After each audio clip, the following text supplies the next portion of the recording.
আজি 2/5/2024 বৰ্ষৰ প্ৰাতঃ মুৰলী। ওম শান্তি। বাপ দাদা মধুবন। আজি বাবাই কৈছে, মৰমৰ সন্তানসকল, জ্ঞানৰ বুলবুলি হৈ নিজৰ সমান কৰি তোলাৰ সেৱা কৰা। বিচাৰ কৰা যে কিমানক নিজৰ সমান কৰি তুলিলোঁ। স্মৃতিত ক্ষতিয়ন কেনেকুৱা? প্ৰশ্ন। ভগৱানে নিজৰ সন্তানসকলক কোনটো প্ৰতিশ্ৰুতি দিয়ে যিটো মনুষ্যই দিব নোৱাৰে? উত্তৰ। ভগৱানে প্ৰতিশ্ৰুতি দিয়ে, সন্তানসকল, মই তোমালোকক নিজৰ ঘৰলৈ নিশ্চয় লৈ যাম। তোমালোক শ্ৰীমতত চলি পবিত্ৰ হলে মুক্তি আৰু জীৱন মুক্তিত যাবা। মুক্তিততো প্ৰত্যেকে যাবই লাগে। কোনোবাই বিচাৰিলেও বা নিবিচাৰিলেও জোৰ জবৰদস্তি কৰি হলেও হিচাপ নিকাচ নিষ্পত্তি কৰাই লৈ যাম। বাবাই কয়, যেতিয়া মই আহোঁ তেতিয়া তোমালোক সকলোৰে বানপ্ৰস্থ অৱস্থা হয়। মই সকলোকে লৈ যাওঁ। ওম শান্তি। সন্তানসকলে এতিয়া পঢ়াৰ প্ৰতি ধ্যান দিব লাগে। সৰ্বগুণসম্পন্ন 16 কলা সম্পূৰ্ণ বুলি যি গায়ন আছে, এই সকলো গুণ ধাৰণ কৰিব লাগে। পৰীক্ষা কৰি চাব লাগে মোৰ এই গুণসমূহ আছেনে? কিয়নো যি হোৱা যায় তাৰ প্ৰতিয়েই তোমালোক সন্তানসকলৰ ধ্যান যাব। এতিয়া এয়া নিৰ্ভৰ কৰে পঢ়া আৰু পঢ়ুৱাৰ ওপৰত। নিজৰ অন্তৰক সুধিব লাগে যে মই কিমানক পঢ়াওঁ। সম্পূৰ্ণ দেৱতাটো কোনো হৈ উঠা নাই। চন্দ্ৰ যেতিয়া সম্পূৰ্ণ হৈ যায় তেতিয়া কিমান পোহৰ দিয়ে। ইয়াতো চোৱা হয় পুৰুষাৰ্থৰ ক্ৰম অনুসৰি হয়নে? এয়াতো সন্তানসকলেও বুজিব পাৰে, শিক্ষকসকলেও বুজি পায়। এটি এটি সন্তানৰ ফালে দৃষ্টি যায় যে কি কৰি আছে, মোৰ অৰ্থে কি সেৱা কৰি আছে। সকলো ফুলক চাই। ফুলটো সকলোৱে হয়, বাগিচা নহয় জানো? প্ৰত্যেকেই নিজৰ অৱস্থাক জানে, নিজৰ আনন্দক জানে। প্ৰত্যেকৰে নিজৰ নিজৰ অতীন্দ্ৰিয়ৰ সুখময় জীৱনৰ অনুভৱ হয়। এটাতো পিতাক বহুত বহুত স্মৰণ কৰিব লাগে। স্মৰণ কৰিলেহে আকৌ বিনিময়ত পোৱা যায়। তমোপ্ৰধানৰ পৰা সতোপ্ৰধান হবলৈ তোমালোক সন্তানসকলক বহুত সহজ উপায় শুনাওঁ। স্মৃতিৰ যাত্ৰা। প্ৰত্যেকেই নিজৰ অন্তৰক সোধা, মোৰ স্মৃতিৰ খতিয়ান ঠিকে আছেনে? অন্য কাৰোবাক নিজৰ সমান কৰি তোলোনে? কিয়নো জ্ঞানৰ বুলবুলি হোৱা নহয়। কোনোবা ভাটৌ, কোনোবা আন কিবা। তোমালোক পাৰ নহয়, ভাটৌ হ'ব লাগে।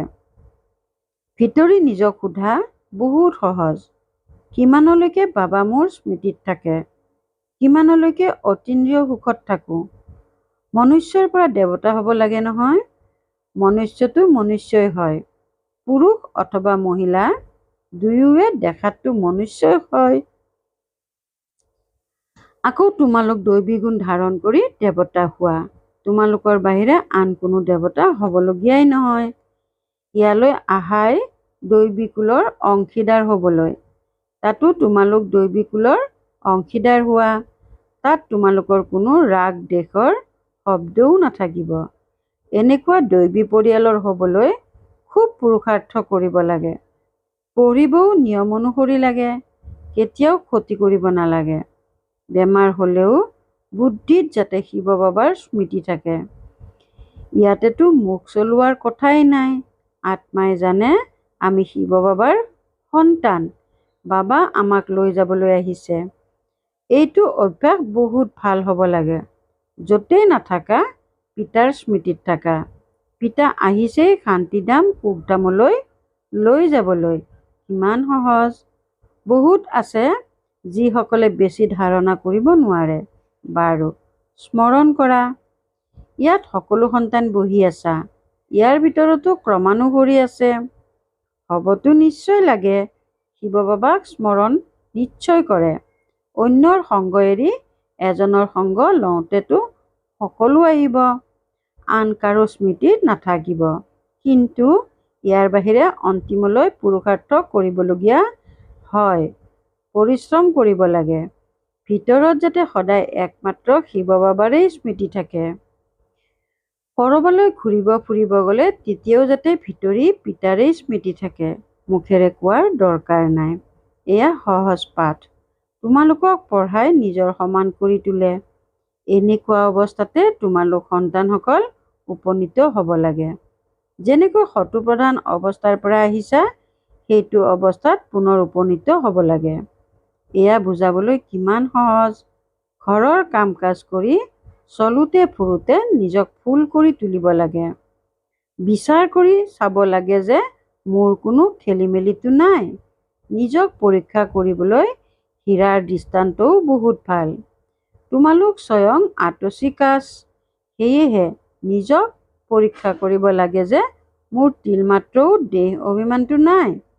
যদিও এই সময়ত সকলো পুৰুষাৰ্থী, কিন্তু লক্ষ্য উদ্দেশ্য সন্মুখত আছে নহয়। তোমালোকে সকলোকে বাৰ্তা দিব লাগে। বাবাই কৈছিল খৰচ হ'লেও বাতৰি কাকতত প্ৰকাশ কৰা যাতে এই বাৰ্তা সকলোৱে পাই যায়। তেওঁলোকক কোৱা এজন পিতাক স্মৰণ কৰক, তেতিয়া বিকৰ্ম বিনাশ হৈ যাব আৰু পবিত্ৰ হৈ যাব। এতিয়া কোনো পবিত্ৰ নাই। বাবাই বুজাইছে পবিত্ৰ আত্মা থাকে নতুন সৃষ্টিত। এইখন পুৰণি সৃষ্টি অপবিত্ৰ। এজনো পবিত্ৰ থাকিব নোৱাৰে। আত্মা যেতিয়া পবিত্ৰ হৈ যায়, তেতিয়া পুৰণি শৰীৰ এৰি দিয়ে। এৰিবই লাগে। স্মৰণ কৰোঁতে কৰোঁতে তোমালোক আত্মা একদম পবিত্ৰ হৈ যাবা। শান্তিধামৰ পৰা আমি সম্পূৰ্ণ পবিত্ৰ আত্মা আহি আকৌ গৰ্ভমহলত প্ৰৱেশ কৰিলোঁ। আকৌ ইমান ভূমিকা পালন কৰোঁ। এতিয়া চক্ৰ পূৰা কৰিলা। পুনৰ তোমালোক আত্মাসকল নিজৰ ঘৰলৈ যাবা। তাৰ পৰা পুনৰ সুখধামত আহিবা। তাত গৰ্ভমহল থাকে। তথাপিও উচ্চ পদ পাবলৈ পুৰুষাৰ্থ কৰিব লাগে। এয়া হ'ল পঢ়া। এতিয়া নৰক বেশ্যালয়ৰ বিনাশ হৈ শিৱালয় স্থাপনা হৈ আছে। এতিয়াতো সকলো উভতি যাব লাগে। তোমালোকেও বুজি পোৱা যে আমি এই শৰীৰ এৰি নতুন সৃষ্টিত ৰাজকুমাৰ ৰাজকুমাৰী হ'মগৈ। কোনোবাই ভাবিব মই প্ৰজাত গুচি যাম। এই ক্ষেত্ৰত বুদ্ধিৰ যোগসূত্ৰ একেবাৰে স্বচ্ছ হ'ব লাগে। একমাত্ৰ পিতাৰহে যাতে স্মৃতি থাকে, আন একোৱে যাতে স্মৃতিলৈ নাহে। ইয়াক কোৱা হয় পবিত্ৰ ভিকহু। শৰীৰো স্মৃতিলৈ আহিব নালাগে। এয়াতো পুৰণি চি শৰীৰ নহয় জানো? ইয়াত জীৱনতে মৰিব লাগে। এইটো বুদ্ধিত থাকিব লাগে। এতিয়া আমি ঘৰলৈ উভতি যাব লাগে। নিজৰ ঘৰক পাহৰি গৈছিলা। এতিয়া পুনৰ পিতাই স্মৃতি সোঁৱৰাই দিছে। এতিয়া এই নাটক পূৰা হয়। পিতাই বুজায় তোমালোক সকলো বানৰপন্থী। গোটেই বিশ্বত যিয়েই মনুষ্য মাত্ৰ আছে, সকলোৰে এই সময়ত বানপ্ৰস্থ অৱস্থা। মই আহিছোঁ সকলো আত্মাক বাণীৰ সিপাৰে লৈ যাওঁ। পিতাই কয় এতিয়া তোমালোক সৰু ডাঙৰ সকলোৰে বানপ্ৰস্থ অৱস্থা। বানপ্ৰস্থ কাক কোৱা হয় এয়াও তোমালোকে নাজানিছিলা। এনেয়ে গৈ গুৰুৰ শৰণ লৈছিলা।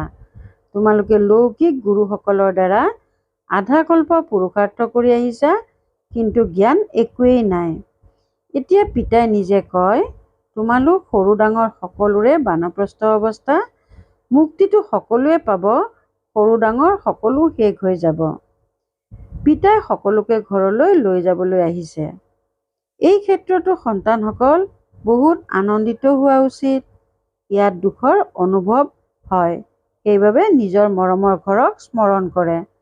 ঘৰলৈ যাব বিচাৰে, কিন্তু জ্ঞানটো নায়েই। এনেকৈ কয় আমাক আত্মাসকলক এতিয়া শান্তি লাগে। পিতাই কয় কিমান সময়ৰ বাবে লাগে? ইয়াততো প্ৰত্যেকেই নিজৰ নিজৰ ভূমিকা পালন কৰিব লাগে। ইয়াত জানো কোনোবা শান্ত হৈ থাকিব পাৰে? আধা কল্প এই গুৰু আদিয়ে তোমালোকৰ দ্বাৰা বহুত পৰিশ্ৰম কৰালে। পৰিশ্ৰম কৰি হাবাথুৰি খাই খাই আৰু অশান্ত হৈ গৈছা। এতিয়া যিজন শান্তিধামৰ মালিক, তেওঁ আহি সকলোকে উভতাই লৈ যায়। পঢ়ায়ো থাকে। ভক্তি কৰে নিৰ্বাণ ধামলৈ যাবৰ বাবে, মুক্তিৰ বাবে। এইটো কেতিয়াও কাৰো অন্তৰত উদয় নহয় যে আমি সুখধামলৈ যাওঁ। সকলোৱে বানপ্ৰস্থ অৱস্থাত যোৱাৰ বাবে পুৰুষাৰ্থ কৰে। তোমালোকেতো সুখধামলৈ যোৱাৰ বাবে পুৰুষাৰ্থ কৰা। জানা যে প্ৰথমে বাণীৰ পৰা উপৰাম অৱস্থা নিশ্চয় হ'ব লাগে। ভগৱানেও সন্তানসকলৰ আগত প্ৰতিজ্ঞা কৰে, মই তোমালোক সন্তানসকলক নিজৰ ঘৰলৈ নিশ্চয় লৈ যাম, যাৰ বাবে তোমালোকে আধাকল্প ভক্তি কৰিছা। এতিয়া যদি শ্ৰীমতত চলা তেন্তে মুক্তি জীৱন মুক্তিত যাবা, নহ'লে শান্তিধামলৈতো সকলো যাবই লাগে। কোনোবাই যাবলৈ বিচাৰক বা নিবিচাৰক, ড্ৰামা অনুসৰি সকলোৱে নিশ্চয় যাবই লাগে। পচন্দ কৰা বা নকৰা, মই সকলোকে উভতাই লৈ যাব আহিছোঁ। জোৰ জবৰদস্তি কৰি হ'লেও হিচাপ নিকাচ নিষ্পত্তি কৰাই লৈ যাম। তোমালোক সত্যযুগলৈ যোৱা, বাকী সকলো বাণীৰ সিপাৰে শান্তিধামত থাকে। কাকোৱেই এৰি নাযাওঁ। যাব নিবিচাৰিলে শাস্তি দি মাৰি পিটি হ'লেও লৈ যাম। ড্ৰামাত ভূমিকাই এনেকুৱা, সেইবাবে নিজৰ উপাৰ্জন কৰি যাব লাগে। তেতিয়া পদো ভাল পাবা। পাছৰ ফালে অহাসকলে কি সুখ পাব? পিতাই সকলোকে কয়, যাব নিশ্চয় লাগিব। শৰীৰক জুই লগাই বাকী সকলো আত্মাক লৈ যাম। আত্মাসকলেই মোৰ লগত যাব লাগে। মোৰ মতত সৰ্বগুণ সম্পন্ন 16 কলা সম্পূৰ্ণ হ'লে তেতিয়া পদো ভাল পাবা। তোমালোকে মাতিছা নহয় যে আহি আমাক সকলোকে মাৰি নিয়া। এতিয়া মৃত্যু সমাগত, কোনেও বাচি নাথাকিব। চি শৰীৰত নাথাকিবগৈ। উভতাই লৈ যাবলৈকে মোক মাতিছা। সেয়েহে এতিয়া পিতাই কয়, সন্তানসকল, এইখন চি জগতৰ পৰা তোমালোকক উভতাই লৈ যাম। তোমালোকৰ স্মাৰকো থিয় হৈ আছে। দিলৱাৰা মন্দিৰ আছে নহয়, অন্তৰ লওঁতাজনৰ মন্দিৰ। আদিদেৱ বহি আছে, শিৱ বাবাও আছে, বাপদাদা দুয়োগৰাকীয়ে আছে। এওঁৰ শৰীৰত বাবা বিৰাজমান হৈ আছে। তোমালোক তালৈ গ'লে তেতিয়া আদিদেৱক দেখা পোৱা। তোমালোক আত্মাই জানা যে এয়াতো বাপদাদা বহি আছে।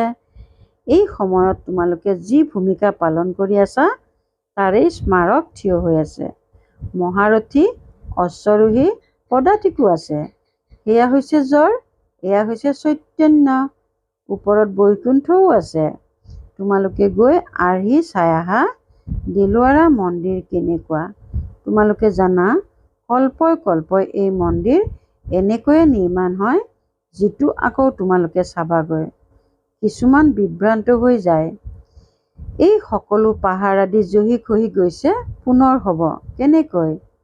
এইটো খেল আনিব নালাগে। এতিয়াতো স্বৰ্গও নাই, আকৌ সেয়া কেনেকৈ আহিব? পুৰুষাৰ্থৰে সকলো তৈয়াৰ হয় নহয়। এতিয়া তোমালোকে স্বৰ্গলৈ যোৱাৰ প্ৰস্তুতি চলাই আছা। কোনোৱে বিভ্ৰান্ত হৈ পঢ়িবলৈ এৰি দিয়ে। পিতাই কয়, এই ক্ষেত্ৰত বিভ্ৰান্ত হোৱাৰতো কোনো দৰকাৰ নাই। তাত সকলো আমি নিজেই সাজিম। সেইখন সৃষ্টিয়েই শতপ্ৰধান হ'ব। তাৰ ফুল ফল আদি সকলো চাই আহে, অমৃত পান কৰে। সূক্ষ্ম বতন মূল বতনতো এয়া একোৱেই নাই, বাকী এয়া সকলো আছে বৈকুণ্ঠত। বিশ্বৰ ভূগোল বুৰঞ্জী পুনৰাবৃত্তি হয়। এইটো নিশ্চয়তো দৃঢ় হোৱা উচিত। বাকী কাৰোবাৰ ভাগ্যত নাথাকিলে তেতিয়া ক'ব, এয়া কেনেকৈ হ'ব পাৰে? হীৰা মুকুতা যি এতিয়া দেখিবলৈ পোৱা নাযায়, সেয়া পুনৰ কেনেকৈ উপলব্ধ হ'ব? পূজ্য কেনেকৈ হ'ব? পিতাই কয়, এয়া পূজ্য আৰু পূজাৰীৰ খেল ৰচি থোৱা আছে। আমিয়েই ব্ৰাহ্মণ, দেৱতা, ক্ষত্ৰিয় এই সৃষ্টি চক্ৰক জানি তোমালোক চক্ৰৱৰ্তী ৰজা হোৱাগৈ।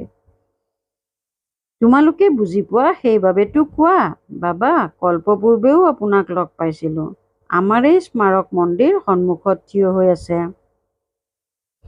ইয়াৰ পাছতে স্বৰ্গ স্থাপনা হ'ব। এয়া যি তোমালোকৰ চিত্ৰ আছে, তাত চমৎকাৰ আছে। কিমান ৰুচিৰে আহি চাই, গোটেই জগতত ক'তোৱেই কোনেও দেখা নাই। কোনোবাই এনেকুৱা চিত্ৰ তৈয়াৰ কৰি জ্ঞান দিবও নোৱাৰে, নকল কৰিবও নোৱাৰে। এই চিত্ৰবোৰতো হৈছে সম্পদ, যাৰ দ্বাৰা তোমালোক পদমাপদম ভাগ্যশালী হৈ যোৱা। তোমালোকে বুজি পোৱা, আমাৰ খোজে প্ৰতি পদমাপদম হয়, অৰ্থাৎ পঢ়াৰ খোজ। যিমানে যুগযুক্ত হৈ থাকিবা, যিমানে পঢ়িবা, সিমানে পদ্ম পদ্ম 10 লাখ কোটি, এফালে মায়াও তীব্ৰ গতিৰে আহিব। তোমালোকে এই সময়ত শ্যাম সুন্দৰ হোৱা। সত্যযুগত তোমালোক সুন্দৰ আছিলা, সোণালী যুগী কলিযুগত হৈছা শ্যাম লৌহ যুগী। প্ৰতিটো বস্তুৱে এনেকুৱা, ইয়াততো মাটিও অনুৰ্বৰ, তাততো মাটিও অতি উত্তম হ'ব। প্ৰতিটো বস্তু শত্ৰুপ্ৰধান হয়। এনেকুৱা ৰাজধানীৰ তোমালোক মালিক হৈ আছা। অনেকবাৰ হৈছা, তথাপি পুনৰ এনেকুৱা ৰাজধানীৰ মালিক হ'বলৈ পূৰা পুৰুষাৰ্থ কৰা উচিত। পুৰুষাৰ্থ অবিহনে প্ৰাৰব্ধ কেনেকৈ পাবা? কষ্ট একো নাই। মুৰুলি চপোৱা হয়, আগলৈ লাখ কোটিৰ হিচাপত ছপা হ'ব। সন্তানসকলে ক'ব, যি পইচা আদি আছে সেয়া যজ্ঞত লগাই দিওঁ, ৰাখি থৈ কি কৰিম? আগলৈ গৈ দেখিবা কি কি হয়। বিনাশৰ প্ৰস্তুতিও দেখি থাকিবা। আখৰা চলি থাকিব, পুনৰ শান্ত হৈ যাব। সন্তানসকলৰ বুদ্ধিত গোটেই জ্ঞান আছে। হওঁতে বহুত সহজ, কেৱল পিতাক স্মৰণ কৰিব লাগে। ভাল বাৰু, অতি মৰমৰ কল্পৰ পাছত পুনৰাই মিলিত হোৱা সন্তানসকলৰ প্ৰতি মাতা পিতা বাপ দাদাৰ স্নেহপূৰ্ণ স্মৰণ আৰু সুপ্ৰভাত। আত্মিক পিতাৰ আত্মিক সন্তানসকলক নমস্কাৰ। ধাৰণাৰ বাবে মুখ্য সাৰ 1 নম্বৰ, এই শৰীৰকো পাহৰি পূৰা পবিত্ৰ ভিকহু হ'ব লাগে। বুদ্ধিৰ যোগসূত্ৰ স্বচ্ছ কৰি ৰাখিব লাগে, বুদ্ধিত থাকিব লাগে। এতিয়া নাটক পূৰা হ'ল, আমি নিজৰ মৰমৰ ঘৰলৈ যাওঁ। 2 নম্বৰ, পঢ়াৰ প্ৰতিটো খোজত পদ্ম আছে, সেইবাবে নিতৌ ভালদৰে পঢ়িব লাগে। দৈৱীকুলৰ অংশীদাৰ হ'বলৈ পুৰুষাৰ্থ কৰিব লাগে। নিজেই নিজক সুধিব লাগে যে মোৰ অতীন্দ্ৰিয় সুখ কিমানলৈকে অনুভৱ হয়, আনন্দত থাকেনে? বৰদান, বুদ্ধিৰে সংগত থাকি সহযোগৰ হাতৰ দ্বাৰা আনন্দ উল্লাসৰ অনুভৱ কৰোঁতা সৌভাগ্যৱান আত্মা হোৱা। বুদ্ধিৰে সংগত থাকি সহযোগেৰে হাতৰ দ্বাৰা আনন্দ উল্লাসৰ অনুভৱ কৰোঁতা সৌভাগ্যৱান আত্মা হোৱা। যেনেকৈ সহযোগৰ চিন হাতত হাত দিয়া নেদেখুৱায়, যেনেকৈ সহযোগৰ চিন হাতত হাত দিয়া দেখুৱায়, তেনেকৈ পিতাৰ সদায় সহযোগী হোৱা। এয়া হৈছে হাতত হাত দিয়া আৰু সদায় বুদ্ধিৰ লগত থকা, অৰ্থাৎ মনৰ একাগ্ৰতা এজনৰ প্ৰতি থকা। সদায় যাতে এইটো স্মৃতি থাকে যে ঈশ্বৰীয় বাগিচাত হাতত হাত দি একেলগে আগবাঢ়ি গৈ আছোঁ। ইয়াৰ দ্বাৰা সদায় মনোৰঞ্জন কৰি থাকিবা, সদায় আনন্দিত আৰু সম্পন্ন হৈ থাকিবা। এনেকুৱা সৌভাগ্যৱান আত্মাই সদায় মনোৰঞ্জনৰ অনুভৱ কৰি থাকে। শ্লোগান, আশীৰ্বাদৰ পুঁজি জমা কৰাৰ সাধন হৈছে সন্তুষ্ট হৈ থকা আৰু সন্তুষ্ট কৰা। আশীৰ্বাদৰ পুঁজি জমা কৰাৰ সাধন হৈছে সন্তুষ্ট হৈ থকা আৰু সন্তুষ্ট কৰা। ওম শান্তি। আনন্দৰূপী সম্পদেৰে সম্পন্ন, সৌভাগ্যৱান আৰু প্ৰসন্নচিত্ত হ'বলৈ আজিৰ অব্যক্ত সংকেত। তোমালোকৰ সকলোতকৈ শ্ৰেষ্ঠ আনন্দৰূপী সম্পদ আছে। এই আনন্দৰ সম্পদ দান কৰি থাকা। যাক তোমালোকে আনন্দ দিবা, তেওঁ বাৰে বাৰে তোমালোকক ধন্যবাদ দিব। সেয়েহে মহাদানী হৈ আনন্দৰূপী সম্পদ বিলোৱা।